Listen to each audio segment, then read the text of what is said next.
네, 과장님과 2편 이어가겠습니다. 1편에서 그 말이 저랑 상진 언니가 와닿았던 게 한번 고퍼주에 투자해서 돈 버신 분들은 또 고퍼주를 찾는다 그랬잖아요. 저희도 그럴 것 같거든요. 그럼 우리가 그 안에서 어떤 섹터를 눈여겨봐야 될지 과장님의 개인적인 의견 다 풀어주세요. 역시나 2차전지가 가장 유망하죠. 앞서 말씀드렸지만 변동성에는 노출이 될 수 있지만 네. 지금 누가 보더라도 항상 주도 업종은 2차전지 업종이고 가장 성장이 확실시되는 업종이 2차전지 업종이기 때문에 맞아요. 저는 2차전지 업종 내에서 계속적으로 종목을 골라야 된다고 보고 있고 최근에 테슬라가 잘 가는 것도 하나의 좀 그치, 그것도 모멘텀이 되고 있고. 그쵸, 그것도 모멘텀이 될 수 있죠. 어차피 테슬라라는 전기차에 대한 상징성이 있잖아요. 그 회사가 계속 주가가 잘 간다라는 거는 그만큼 전기차의 믿음이 계속적으로 커질 수가 있기 때문에 테슬라 주가가 고공행진을 한다는 거는 국내 2차전지 업체들한테는 긍정적인 소식이 될 수가 있을 것 같습니다. 그래서 죽어도 2차전지 업종에서 죽는 게 낫지 않을까. 어머, 죽어도 있잖아요. 시장에서. 그래야지 부활할 수가 있어요. 다시 아. 살아날 수가 있어요. 죽어도. 그래요. 그래서 2차전지. 그래도 옥석 가려야 되잖아요, 우리가. 그렇죠. 제가 앞서 일부 시간에 옥석 가리기가 반드시 필요한 업종이라고 말씀을 드렸잖아요. 네. 그래서 제가 몇 가지 종목을 준비를 해봤는데 저는 이제 쓰리동 쓰리동을 한번 준비를 해봤습니다. 첫 번째는 이제 첫 번째 동 DI동일. 아니 사실 DI 동의를 많이 들었는데 저는 이름이 마음에 안 들더라고요. 왜요? 나만 너무 그래? 좋은데 나는. 저는 옛날에 DI 동의를 들었는데 DI 동의? 뭐 하는 회사지? 뭔가 감도 안 오고. 그럴 수도 있어요. 왜냐면 업력이 굉장히 오래된 회사고 네. 그렇기 때문에 조금 올드한 느낌이 있을 수는 있어요. 이 회사가 방직회사이기 때문에 동일방직 동일방직이라는 회사였어요. 그게 이제 DI동일로 사명이 바뀐 건데요. DI동일 같은 경우에는 지금 원래 방직회사라고 말씀드렸잖아요. 그렇기 때문에 면화 가격이랑 매출이 상당히 연동이 많이 돼요. 근데 지금 최근에 면화 가격이 11년에 최고치까지 올라갔다는 아마 기사가 계속 나오고 있을 거예요. 네. 면화라는 게 목화솜을 얘기하거든요. 이 목화솜을 가지고 와서 실을 만듭니다. 이 실을 만드는 게 방직회사들인데 이 실을 만들 때 목화 가격이 올랐잖아요. 그러면 이 실 가격도 같이 올라요. 같이 올라가서 이걸 의류업체들한테 전가를 시킵니다. 그러면서 매출이 증가하는데 실 가격이 이게 면사라고 하거든요. 이 면사 가격이 올 연초만 하더라도 한 $500 정도였는데 엊그저께 가격을 인상한 게 $820. 거의 절반 이상이 올랐네요. 네, 많이 올랐어요. 그렇기 때문에 본업인 방직 부분에서 실적이 굉장히 잘 나온다는 부분, 하는 부분이 있고, 두 번째로는 이 회사의 자회사가 있죠. 동일 알루미늄이라는 회사. 이 동일 알루미늄이 성장성이 굉장히 좋은데, 이 동일 알루미늄은 2차전지에 쓰이는 알루미늄 박을 생산하는 업체고, 네. 현재 배터리 3사, 그러니까 삼성, SK, LG 이 3사에 다 납품을 하고 있습니다. 다요? 예, 다 납품하고 있고, 국내에서 시장 점유율 1위입니다. 그렇기 때문에 동일 알루미늄에 대한 성장성이 굉장히 커지고 있고 계속 증설이 들어가고 있어요. 증설 사이클이 2025년까지 계속적으로 이어지기 때문에 이 2차전지와 관련된 매출 비중은 계속 커나갈 수밖에 없다라고 보고 있고, 세 번째 투자 포인트는 이 회사가 방직회사다 보니까 가지고 있는 부동산이라든지 땅이 많아요. 땅 부자예요. 옛날부터 대대로 부자였구나. 그리고 제가 일부 시간에 인플레이션이 가장 우려가 된다고 말씀드렸잖아요. 네. 인플레이션이 왔을 때 우리 집값 어마어마하게 올랐잖아요. 그죠? 부동산 가격, 땅 가격이 다 올라갈 수밖에 없습니다. 실제로 예를 한번 들어볼게요. 이번에 그 업비트라는 회사 아시죠? 네. 가상화폐 거래하는 그 업비트라는 회사가 강남 삼성동에 건물 하나 샀어요. 한 740평의 건물을 샀는데 그걸 3천억에 샀습니다. 이번에. 5층짜리. 네, 5층짜리. 3천억에 샀어요. 근데 DI동일 본사가 있는데요. 본사가 바로 건너편에 있거든요. 한 1000평이 넘어가요. 본사가. 삼성동에 똑같이. 그러면 제가 계산을 해봤어요. 1000평이 넘어가고 DI동일 본사는 10층이거든요. 네. 그러면 계산을 해보니까 한 4,400억은 넘어갈 것 같더라고요. 본사 4억 같지만. 이거 자기 겁니다. DI동일 자기 거예요. 그렇다고 하면 지금 DI동일의 시가총액이 한 8,500억 정도 되는데 그 중에 절반은 그냥 부동산 가격으로. 본사 건물만으로 이제 설명이 되죠. 네. 그냥 영업실적 다 빼고 그 외쪽으로 인천에도 땅이 있고요. 구로 디지털 단지역 바로 옆에도 땅이 있어요. 그렇다고 하면 이 회사 같은 경우에는 부동산 가격만 재평가를 했을 때 아마 1조 원은 넘어갈 겁니다. 시가총액을 뛰어넘을 거예요. 자산 가치를 평가했을 때요. 네. 거기에 앞서 말씀드렸지만 방직 부문의 실적 올라오고 있다고 말씀드렸죠. 거기에 2차전지 소재인 알루미늄 박에 대한 성장성이 있다고 말씀드렸잖아요. 그렇기 때문에 제가 DI동일이 가장 좋다라고 여러 번 말씀을 드려요. 여러 채널에서. 아니 이렇게 세 가지 다 좋다면 100% 주가가 많이 올라와 있을 것 같은데 잠시만요 과장님. 이럴 줄 알았어. 많이 올라가요. 많이 올라가 있잖아요. 이거 사도 괜찮아요? 사도 괜찮습니다. 사도 괜찮습니다. 제가 이 질문을 굉장히 많이 받는데 1년 전부터 이 DI동일을 계속 소개해드렸거든요. 근데 그때도 10만 원도 안 했어요. 주가가. 네. 그때도 많은 분들이 물어보셨어요. 지금 가격에서 사도 돼요? 중간급 사셔도 됩니다라고 말씀드렸거든요. 그러고 난 다음에 20만 원 넘어갈 때 또 물어보시더라고요. 이렇게 많이 올랐는데 사도 돼요? 사도 됩니다. 지금도 마찬가지예요. 지금 한 40만 원을 찍었다가 지금 한 30만 원, 뭐 32만 원, 뭐 네. 이렇게 조정이 나왔을 텐데 지금도 마찬가지입니다. 앞서 말씀드렸지만 투자 포인트가 여전히 살아있고 이 회사의 시가총액보다 훨씬 더 큰 부동산 가치를 보유하고 있기 때문에 인플레이션이 유지가 되는 한 이 회사의 기업 가치는 계속적으로 올라갈 가능성이 높습니다. 여전히 눈 감고 사셔도 되는 가격이다 라고 좀 말씀을 드리고 있어요. 이게 확실히 가격이 비싸도 그 비싼 값을 하면 우리가 또 살만한 이유가 되잖아요. 근데 DI동일은 비쌀만 했다. 그리고 더 오를 수 있다. 네. 내가 괜히 무시했네요.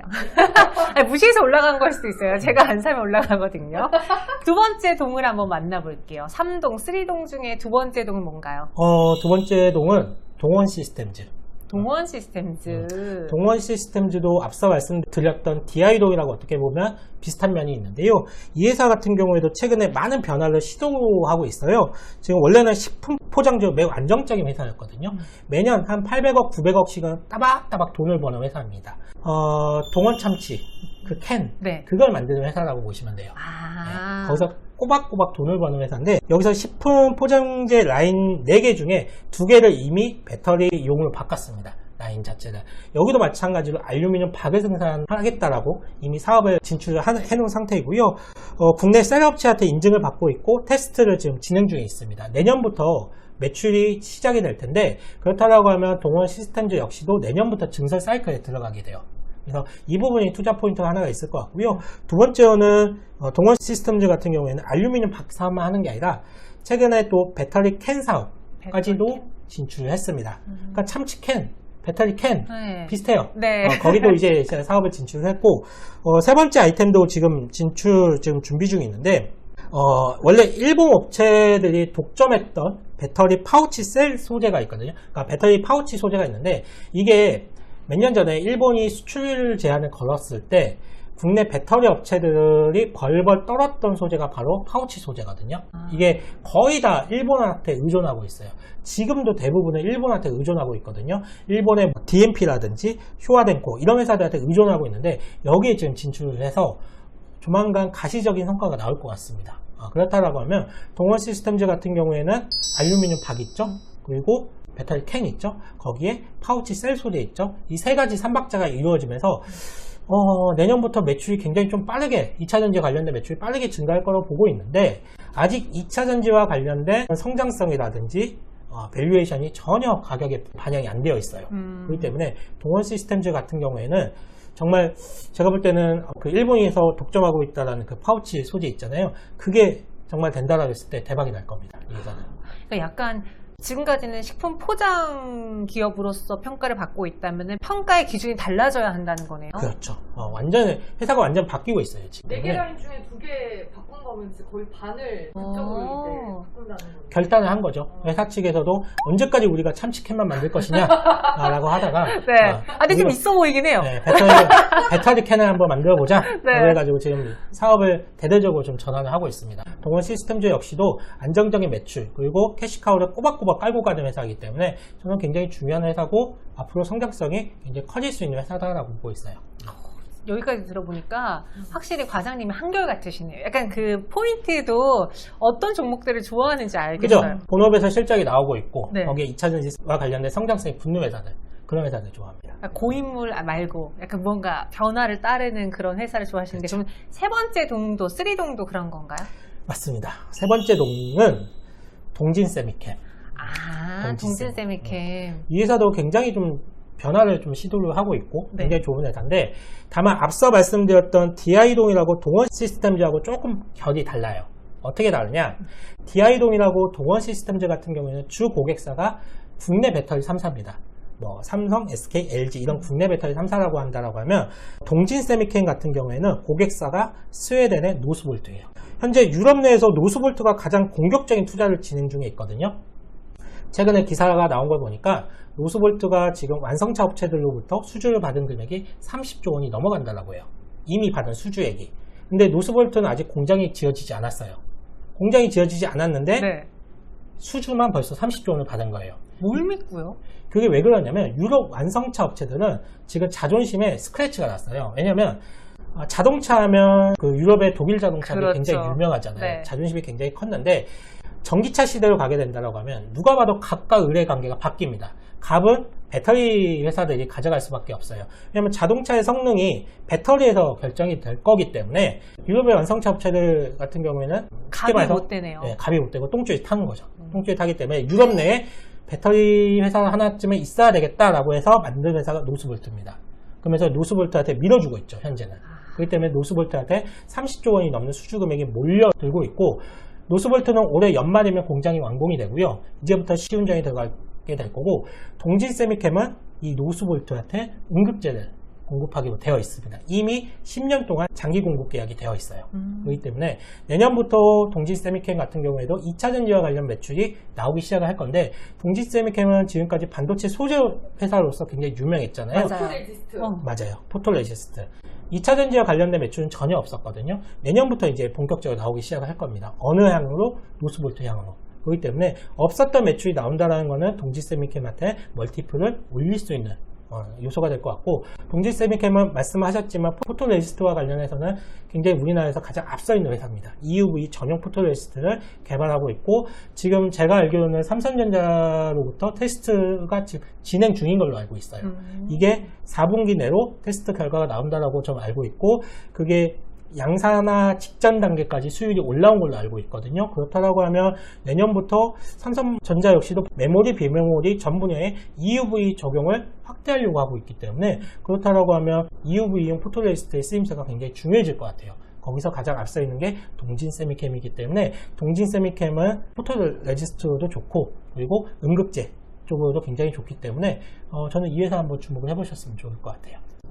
돈 많이 되는 거 둘 다 갖고 있네요. 그렇죠. 질문 있어요. 근데 동진세미캠 요즘에 왜 이렇게 가짜 뉴스가 많이 돌아요? 그러게요. 동진세미캠은 며칠 전에 네. 뭐 삼성전자 맞아요. 이재용 부회장이 뭐 인수하라고 뭐 지시를 했다더라 그러면서 상한가까지 네, 간 적이 맞아요. 있었잖아요. 그때 또 개인 어떤 분이 엄청 많이 샀다고 뉴스가 났었는데. 그 이후에 네. 또 개인 투자자가 한 1,400억 정도를 매수를 네. 했다는 또 소식도 들려왔죠. 일단은 가짜 뉴스는 가짜 뉴스고요. 다만 개인 투자자인 이모 씨가 한 1,400억을 매수한 거는 공시가 되어 있기 때문에 그거는 팩트인 것 같아요. 팩트인 것 같고, 뭐 뜻이 있겠죠. 저희가 모르는 뜻이 있겠죠, 이 회사에 대한. 그렇기 때문에 저는 뭐 찌라시 보고 매수했다라고는 보고 있지 않습니다. 이분도 뭐 매수하는 투자 포인트가 있다라고 보고 있고, 동진세미캠 같은 경우에는 가짜 뉴스가 나오고는 있기는 하지만 기업의 본질적인 펀더멘탈과는 전혀 무관하다. 그리고 앞으로 동진세미캠은 매출 성장성이 굉장히 돋보일 만한 회사다라고 좀 정리를 해드리도록 할게요. 네. 가짜뉴스가 사실 나오면 개인 투자자분들, 아니, 이게 진짜인지 가짜인지 모르고 뉴스에 대한 그 공신력이 있기 때문에 일단 사고 보시는 분들이 많거든요. 근데 잘 알고 잘 공부하면 나에 대한 확신, 종목에 대한 확신이 있어서 이런 가짜뉴스도 잘 피해서 투자할 수 있지 않을까. 오늘 과장님 이야기 너무 쉽게 잘 들었어요. 요니가 좀 빠진 것 같다. 입 벌리고 얘기 듣더라고, 내가 보니까. 감사합니다. 아니, 너무 잘 들려서 저도 도움이 되셨으면 좋겠습니다. 근데 방송보다 유튜브용이 훨씬 더 편하고 더 재밌으셔. 유튜브가 훨씬 더 저도 편해요. 그렇죠. 네, 훨씬 더 편해요. 채널 하나 파세요. 그러지 제가 마. 이거 어떻게 하는지 몰라요. 그러면은 필요하실 때마다 저희한테 나오시면 되겠네요. 네. 필요하시면 언제든지 불러주시면 제가 달려오도록 하겠습니다. 네, 오늘 이렇게 1편에서 거시적인 2편에서는 또 우리 과장님의 최애 3가지 종목 3동 들어봤으니까요. 우리 슬특이 구독자분들도 많은 관심 그리고 공부 한번 해보세요. 저희는 여기서 보내드릴게요. 오늘 자세한 설명 고맙습니다. 감사합니다.